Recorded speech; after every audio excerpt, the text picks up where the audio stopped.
नमस्कार दोस्तों। FL India limited अपने थर्ड क्वार्टर यानी कि दिसंबर क्वार्टर फाइनेंशियल ईयर 2021 का रिजल्ट्स अनाउंस कर चुका है। चलिए जान लेते हैं। पहले हम पढ़ेंगे टोटल इनकम। टोटल इनकम दिसंबर क्वार्टर में 3538 मिलियन रहा, सितंबर क्वार्टर में 2899 मिलियन था और पिछले फाइनेंशियल ईयर के दिसंबर क्वार्टर में 1519 मिलियन था। 9 मंथ्स अगर देखते हैं तो इस फाइनेंशियल ईयर में 8099 मिलियन हुआ है, पिछले फाइनेंशियल ईयर में 3807 मिलियन हुआ था। पिछले फाइनेंशियल ईयर के टोटल जो था 5583 मिलियन का टोटल इनकम इन्होंने किया था। अब उसमें से एक्सपेंस कितना गया था? टोटल एक्सपेंस अगर हम देखेंगे, टोटल एक्सपेंस अगर देखते हैं तो दिसंबर क्वार्टर में 3834 मिलियन इनका टोटल एक्सपेंस रहा और सितंबर क्वार्टर में 2329 मिलियन था और पिछले फाइनेंशियल ईयर के दिसंबर क्वार्टर में 1181 मिलियन था। पिछले फाइनेंशियल ईयर के 9 मंथ्स में 6403 मिलियन था। पिछले फाइनेंशियल ईयर के 9 मंथ्स में 2967 मिलियन था और इस फाइनेंशियल ईयर के 9 मंथ्स में 6403 मिलियन का एक्सपेंस हो चुका है। पिछले फाइनेंशियल ईयर का जो टोटल एक्सपेंस था वो था 4103 मिलियन। अब हम चलते हैं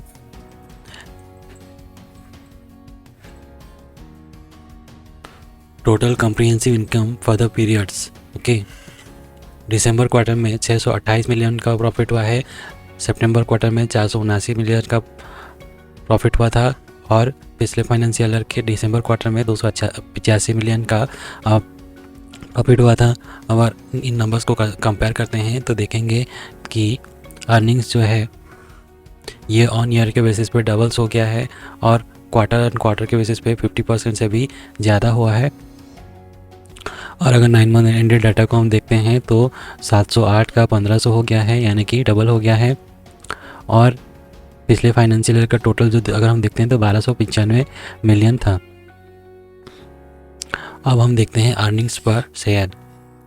अर्निंग्स पर शेयर में भी आपको सिमिलर कंडीशन देखने को मिलेगा और जो दिसंबर क्वार्टर में 4.70 रुपये का अर्निंग्स पर शेयर और सितंबर 3.62 और पिछले दिसंबर में 2.41 का अर्निंग्स दिखाया था। और अर्निंग्स अगर आप ईयर ऑन ईयर देखेंगे तो लगभग डबल हो चुका है, 100% डबल। और अगर 3.6 टू 4.70 मतलब 1.1 का जो यहाँ पे अर्निंग्स पर शेयर में जंप दिखा है तो उसको आप लगभग 40% के आसपास का जंप मान सकते हैं अर्निंग्स पर शेयर में। और 9 मंथ्स एंडेड में 6 रुपये से 11 रुपये हो गया, तो लगभग 90% का जंप। और ये आप पिछले फाइनेंशियल का जो टोटल अर्निंग पर शेयर था वो था 10.59 रुपये। तो यहाँ पे ज़बरदस्त अर्निंग्स देखने को मिल रहा है इस फाइनेंशियल ईयर में एफएल इंडिया के द्वारा। हैं एफएल इंडिया लिमिटेड के बारे में कुछ बातें। एफएल इंडिया का मार्केट कैप 16,780 करोड़ है, प्रमोटर होल्डिंग 59.9% है, डेट टू इक्विटी 0.16 जो कि बहुत ही अच्छा नंबर है और ROCE और ROE देखेंगे तो दोनों हाई है 45.9%। और अगर बिजनेस देखेंगे तो ये एक टेक्नोलॉजी कंपनी है और इनका जो मेन बिजनेस है प्रोप्राइटरी कंज्यूमर इंटेलिजेंस प्लेटफॉर्म देते हैं, जिसके वजह से क्या होता है consumer acquisitions, engagement and transaction through mobile advertising. ठीक है, मोबाइल एडवर्टाइजिंग बिजनेस है। अगर कोई बिजनेस को कंज्यूमर एक्वायर करना है, बिजनेसेस को कंज्यूमर एक्वायर करना है तो ये इनका जो प्रोप्राइटरी कंज्यूमर इंटेलिजेंस प्लेटफॉर्म है उसका यूज़ कर सकते हैं कंज्यूमर एक्वायर करने के लिए। अब हम चलते हैं इसके टेक्निकल चार्ट पे। टेक्निकल चार्ट में आप देखेंगे ये एक अप ट्रेंड में है और ये जो है 200 दिन का एक्सपोनेंशियल मूविंग एवरेज है और आप देख सकते हैं ये अभी रिसेंटली एक कंसोलिडेशन जोन पे आ रहा है और आप देख सकते हैं ये जो वैल्यू है इसको सपोर्ट लेने की कोशिश कर रहा है।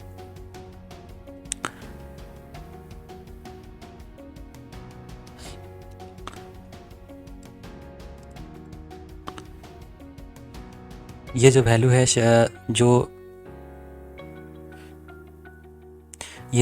जो 1496 के पास है, ये जो वैल्यू है ये 1496 है।